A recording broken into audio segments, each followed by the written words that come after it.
उसमें सफलता मिले, ऐसी शुभकामना के साथ मैं अपनी बात को समाप्त करते हुए आग्रह करता हूँ।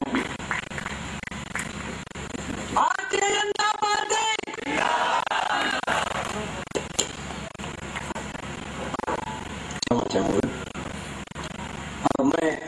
हमारे स्पीकर माननीय श्री श्याम जाजू जी, जो भारतीय जनता पार्टी के राष्ट्रीय कार्यालय के इंचार्ज भी हैं, उनसे आग्रह करूंगा कि वो आए और अपने दो शब्दों से। अच्छा दीदी जी का आग्रह है।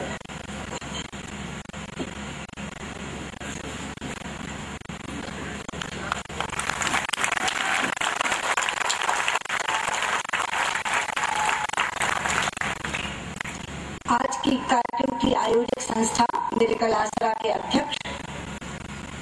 स्नेही भाई आनंद साहू जी, संसद में मेरे सहयोगी रहे, श्रमिकों की आवाज को हर तरह से बुलंद करने वाले मेरे स्नेही भाई सत्यनारायण जटिया जी, मेडिकल आसरा के संरक्षक भाई श्याम जाजू जी, संसद में मेरे सहयोगी के रूप में कार्य कर रहे भाई षणमुख नाथन जी, मंच पर आसीन सभी बंधुगण और आज इस सभा मंडप में उपस्थित SBI state bank of India में काम कर रहे कॉन्ट्रेक्चुअल ऑफिसर साथियों, सबसे पहले तो मैं आनंद जी के प्रति आभार व्यक्त करना चाहूंगी कि उन्होंने आज के इस कार्यक्रम में मुझे याद किया। राजनीतिक कार्यक्रमों में जाने का अवसर तो हमें अक्सर मिलता है मित्रों, लेकिन कुछ कार्यक्रम ऐसे आयोजित किए जाते हैं जहां लोग हमसे अपेक्षा लेकर आते हैं, अपनी वेदना और व्यथा सुनाने आते हैं। ऐसे कार्यक्रम में पहुंचकर हमें एक बात का संतोष होता है कि ईश्वर ने ऐसी हैसियत दी है कि हम उनके दर्द का निवारण कर सके, इसीलिए वो हमारे पास चलकर आए। और इसीलिए मन में एक संकल्प भी जगता है कि उस हैसियत का इस्तेमाल करके अगर हम उनके कष्टों का निराकरण कर सकें तो मन में संतोष का भाव जागेगा। अभी बहुत ही काव्यात्मक ढंग से भाई सत्यनारायण जटिया जी ने आपकी वेदना को हमारे सामने रखा। आनंद जी ने जब ये कार्यक्रम तय किया था तो मुझे बताया था कि वो असंगठित क्षेत्र में बहुत लंबा कार्य कर रहे हैं, जिसमें से ये एक कड़ी, एक वर्ग SBI ऑफिसर्स का, और वो भी वो ऑफिसर जो एग्रीकल्चर के क्षेत्र में काम कर रहे हैं, उनको वो बुलाना चाहते हैं। तो मुझे लगा था कि 26 जुलाई से संसद का सत्र प्रारंभ हो रहा है, अच्छा होगा यदि मानसून सत्र से पहले हम उनकी बात सुन लें ताकि उस व्यथा को हम संसद में उठा सकें। और मुझे खुशी हुई कि उन्होंने ये कार्यक्रम संसद के सत्र से पहले आयोजित कर लिया, और उससे भी ज्यादा खुशी हुई कि इतनी बड़ी संख्या में इतने शॉर्ट नोटिस पर आप लोग पहुंच पाए। और यहाँ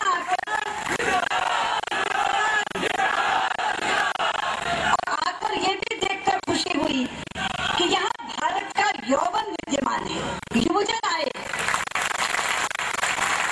लेकिन ये देखकर दुख हुआ कि ये युवजन दुखी है, ये युवजन व्यथित है। अच्छी नौकरी प्राप्त करने का एक जज्बा लेकर आदमी पढ़ाई करता है, और पढ़ाई करने के बाद उसे पता चले कि बैंक में नौकरी मिल रही है तो बाँछें खिल जाती है। माँ बाप को लगता है कि अरे हमारा तो बच्चा बहुत बड़ा अफसर बनेगा, लेकिन अफसरी की जब चिट्ठी आती है और उसमें लिखा होता है कॉन्ट्रेक्चुअल, तो मन बुझ जाता है, क्योंकि कहीं ना कहीं कॉन्ट्रैक्ट शब्द के पीछे एक असुरक्षा की भावना छिपी रहती है। कॉन्ट्रैक्ट है, एम्प्लॉयर न जाने कब तोड़ दे, उसमें परमानेंस तो है नहीं, स्थायित्व तो है नहीं, कॉन्ट्रैक्ट का मतलब ही अस्थायीपन। तो उसे लगता है कि जब मैं और उम्र ऐसी हो जाए कि और कहीं भी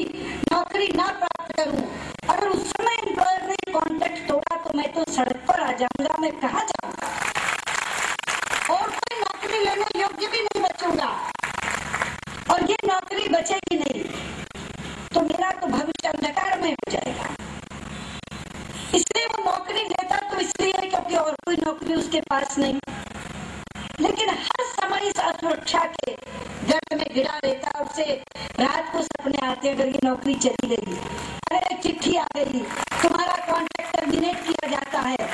तो क्या होगा। इसी बीच में विवाह हो जाता है, एक आध बच्चा हो जाता है, घर की जरूरतें बढ़ जाती हैं। जब लड़की के घर वाले शादी करते हैं तो सुनते हैं अफसर है, तब थोड़ी बताया जाता है कॉन्ट्रेक्चुअल अफसर है। वो तो समझते हैं अफसर से अपनी बेटी का विवाह कर रहे हैं, और बाद में जब वो कॉन्ट्रैक्ट खत्म होता है तो पता चलता है हमने तो सड़क छाप से शादी कर दी थी, तो अफसर था ही नहीं।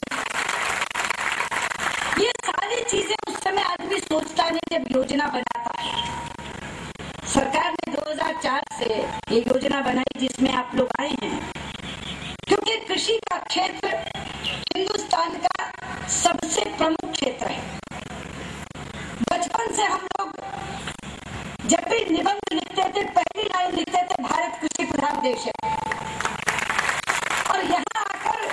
खेती किसानी पर जब भी संसद में बहस होती है, पहला वाक्य सांसद बोलता है भारत कृषि प्रधान देश है।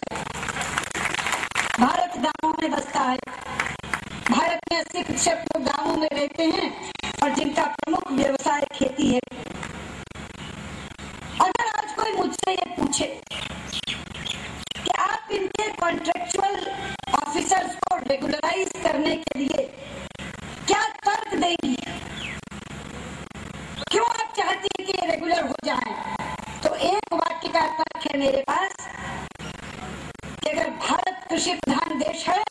तो जब तक इस देश में खेती रहेगी तब तक किसान रहेगा, और जब तक किसान रहेगा तब तक सरकार की किसानों को ऋण देने की योजनाएं रहेंगी, और जब तक वो योजनाएं रहेंगी तब तक हमें इन अफसरों की जरूरत होगी। तो अगर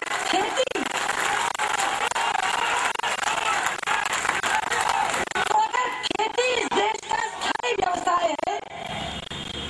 अगर किसान इस देश का स्थायी व्यक्ति है, अगर किसानों के लिए बनाई जाने वाली सरकारी योजनाएं स्थायी योजनाएं हैं, तो ये अस्थायी क्यों, उन योजनाओं को चलाने वाले स्थायी क्यों नहीं हो सकते। स्थायी योजनाओं को अस्थायी लोग नहीं चला सकते। अगर योजनाएं स्थायी हैं और हमेशा हमें किसान और बैंक के बीच में एक सेतु की आवश्यकता रहेगी, तो इन्हें निकालकर नया लाने की बजाय और फिर से उसे प्रशिक्षित करने की बजाय इन विचारों ने क्या तुम्हारी भैंस खोली है